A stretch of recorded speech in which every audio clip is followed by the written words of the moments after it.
What's up, everyone? In this video I will be enlightening people who are not familiar with the esports scene as to what it is, how competitive it is, how people make money doing it, and answering a few frequently asked questions about that. So as far as esports goes, basically the whole idea is that it's video games. You know, they play professionally and compete professionally at video games, and they get paid for it. It's pretty much it. It's kind of like a they want it to be a sport. And more and more there's been, there used to be a lot of pushback from top sports communities like ESPN, saying that they cannot declare this officially as a sport. But more and more I think people are starting to see how many people like this stuff, how many viewers watch this stuff, like literally millions, and how big of an industry and business this can be. And it is. And literally people make, and literally the top teams in Dota or Call of Duty or League of Legends, they can make hundreds of thousands of dollars, if not millions of dollars, if they win the world championships or through sponsorships and other type of deals. Like, there are a lot of eyeballs looking at esports. And certain sub gaming communities have been really adamant about expressing how it's actually a real sport, especially the League of Legends scene, to the point where they will show videos and footage and highlights of people, of crowds of people in a bar just chanting a team name, or the fact that there were 1 million or 2 million people watching the World Championship this year through the live streaming platform Twitch. And so people are starting to understand that this is actually a thing and that there's a huge market behind it, basically. And probably in the near future and probably in the distant future, this may surpass the viewership and prevalence of some older fashioned sports.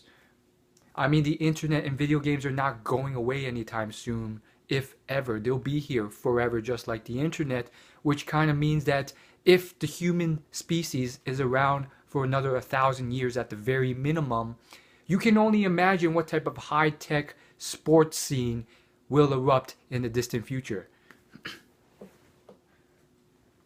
So I guess the big question people might ask is, this is how hard is it to become a professional gamer or join a professional team? It's really, really tough. For every one professional gamer that makes it, there's like 10 who don't.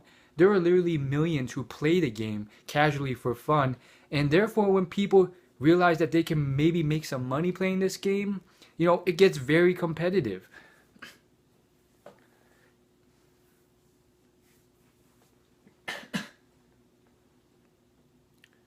And unlike a regular sport, they don't have the real excuse.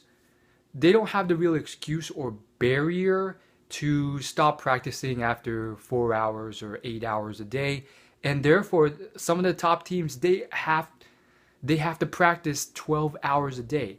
And you might be like, oh, practice. They're just playing video games. Well, let me just explain something to you logically, and then from there it might just open your eyes. When you have millions of aspiring people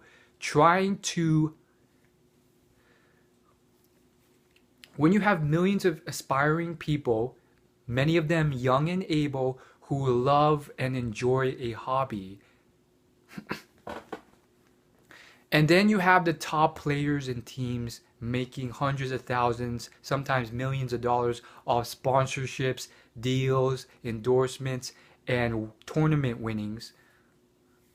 Guess what?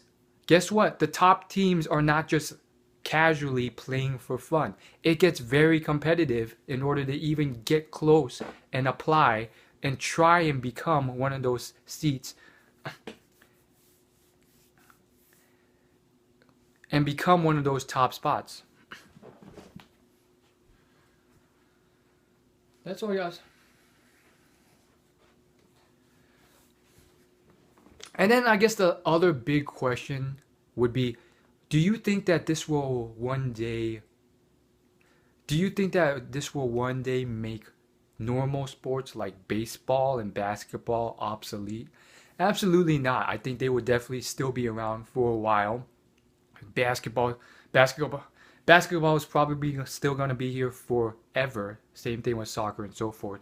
However, a new niche or new industry or new sport has been created that really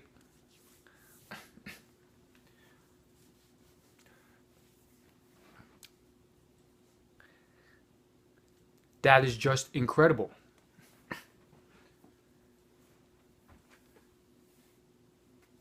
That will be here for a while because of the large audience, because of the large audience behind it.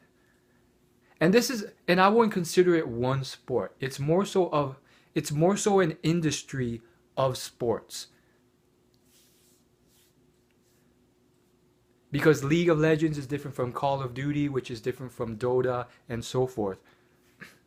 So there's different sub communities, all of which are pretty large, that have large prize pools.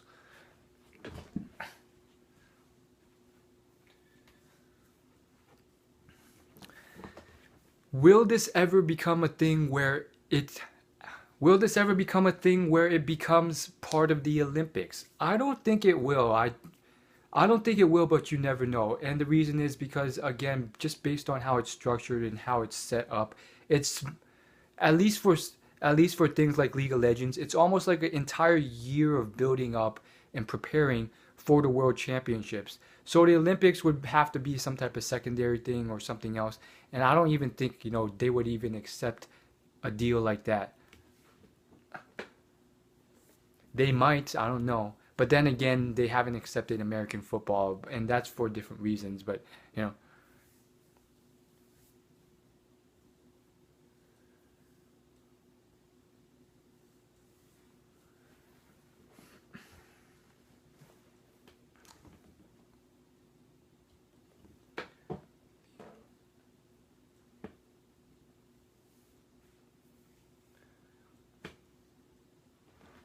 I would I would say keep your eyes and ears perked up for esports, because I think what's going to happen is that as new video games get released, new concepts and new games will develop.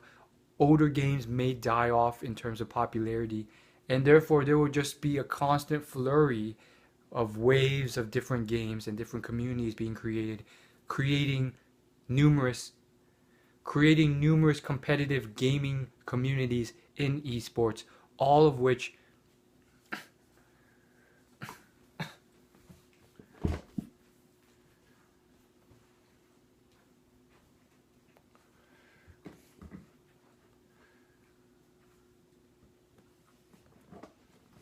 I don't know, I just find video games very interesting because for me I've spent a lot because for me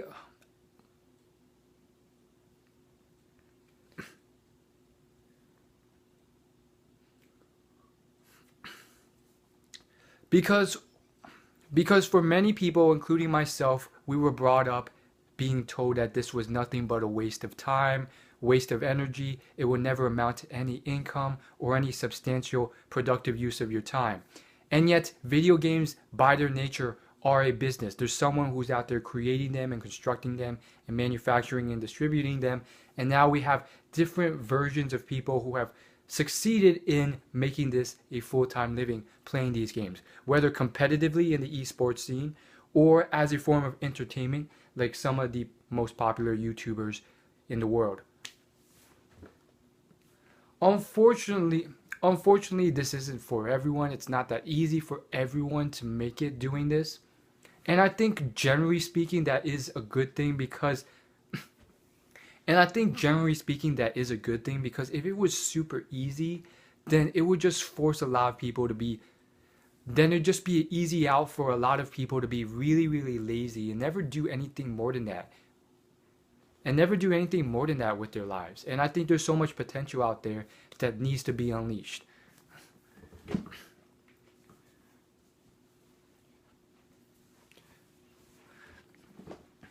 And I guess it allows the people who have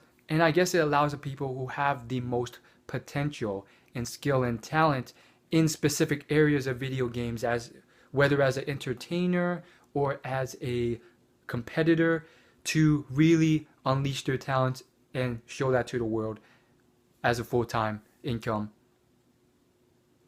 employee, or whatever you call that thing. As always, like and subscribe. Thanks for watching.